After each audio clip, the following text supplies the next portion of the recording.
Ayan. Kainin mo lahat yan Kainin mo bebe. Yan may nahulog. Ubusin mo lahat yan para very good ka. Para mag-school ka sa susunod na pasukan. Ayan. Naka-video tayo, baby. Ayan. Kalabasa. Ang ulam ni JR mamaya. Diba? Mag-ulam ng kalabasa para pampalinaw ng mata. Diba? JR. Anong ulam ni JR? Kumakain pa ang bata o kanin? Gustong kumain ng kanin yung nahulog anak. Ilagay mo dyan. Para hindi sayang. Diba? Bakit? Bakit? Tingnan mo yung kalabasa ang sarap ng kulay Sarap ng kulay ng kalabasa. Sarap ng kulay ng kalabasa Ano, ulamin mo na? Iluto pa ito.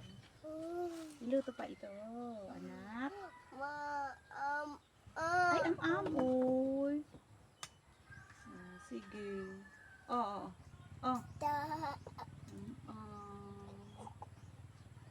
Am-am ang bata. Am-am daw. Kumain ng kumain. Para hindi magutom ang tiyan.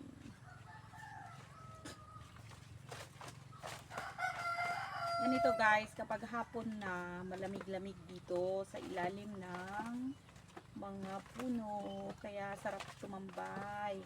Kasi sa loob ng bahay ay mainit.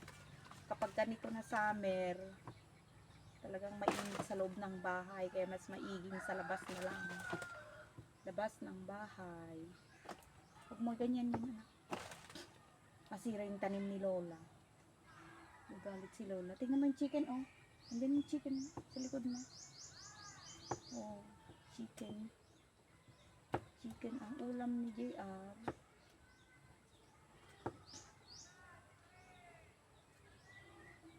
Ayan.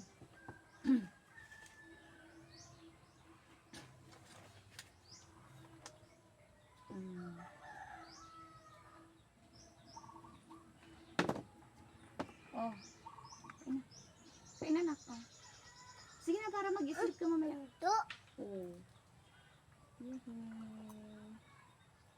Oops. Ganito ang nanay. Kapag nanay na tayo, ganito, multitask. Hindi pwedeng isa-isa lang ang trabaho. Kapag maganda ang ulo ng mga anak, samantalahin na gumawa ng mga gawaing bahay para may matapos tayong mga nanay. Yan.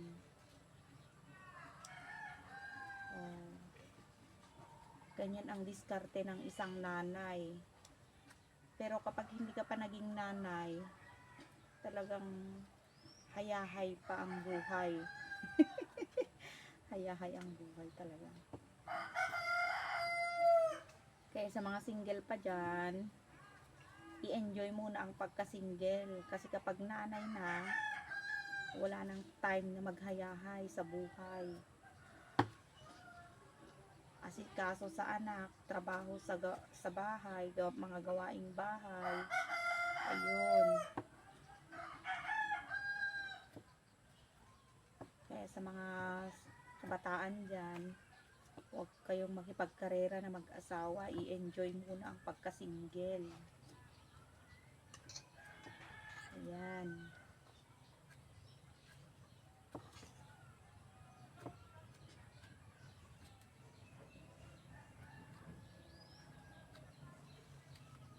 Sarap tumambay dito sa ilalim ng puno guys. Kasi malamig talaga. Pakita ko sa inyo guys dito sa ilalim ng puno. Ayan. Ayan, ito ay puno ng bugnay. Sa mga nakakaalam, ito ay puno ng bugnay. Bugnay tawag sa amin. Ito yung prutas na bugnay. Oh, makapal siya. Kaya pag ganito hapon o umaga, ganun tanghali, malamig talaga dito sa ilalim niya. Ayan. Ayan. Ikot-ikot dito sa ilalim.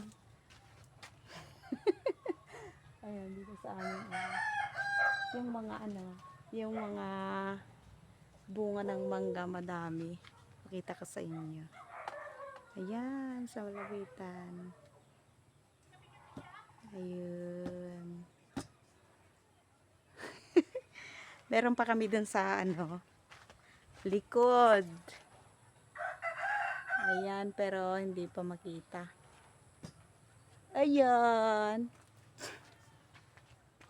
Ganito sa amin guys, kapag hapon na malamig talaga, masarap tumambay sa ilalim ng mga puno. Ayan, dito, likod.